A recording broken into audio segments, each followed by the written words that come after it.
আসসালামু আলাইকুম প্রিয় ভাই ও বোনেরা, কেমন আছেন? আলহামদুলিল্লাহ আমি ভালো আছি। ফুটন্ত গরম পানিতে সামান্য পরিমাণ লবণ আর ফুলকপি সিদ্ধ দিয়ে দিলাম। আমি ফুলকপির ভর্তা বানাবো। এদিকে চিংড়ি মাছগুলি ধুয়ে বেছে ধুয়ে নিয়েছি। এখানে আমি হলুদের গুঁড়া, মরিচের গুঁড়া, স্বাদ মতো নুন আর আদা গুঁড়া দিয়েছি। আর সামান্য পরিমাণ সরিষার তেল দিয়ে এটা মশলাটাকে মেখে নিলাম।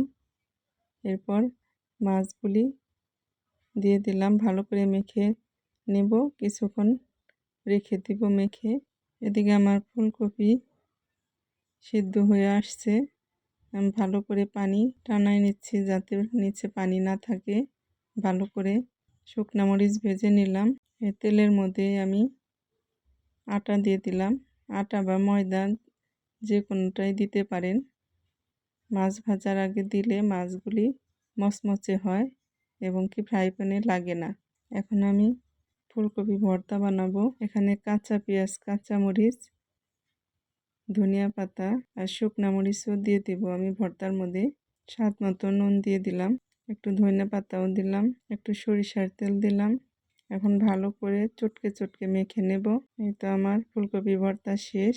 এবার আমি ধনিয়া পাতা হাতে ডলে ভর্তা বানাবো। বেশ খেতে মজা লাগে হাতে ডলে ভর্তাটা। স্বাদ মতো নুন দিলাম আর শুকনা মরিচ, কাঁচা মরিচ, কাঁচা পেঁয়াজ দিয়ে ভালো করে চটকে আমি ভর্তাটাকে বানাবো। একটু সরষের তেল দিয়ে দিলাম। এই তো আমার ধনে পাতা ভর্তা শেষ বানানো। এই যে আমার আজকের চিংড়ি মাছ ভাজা, দেখতে কত ইয়ামি লাগতেছে। ধনে পাতা ভর্তা আর ফুলকপি ভর্তা। তো ভালো থাকবেন, সুস্থ থাকবেন। আল্লাহ হাফেজ।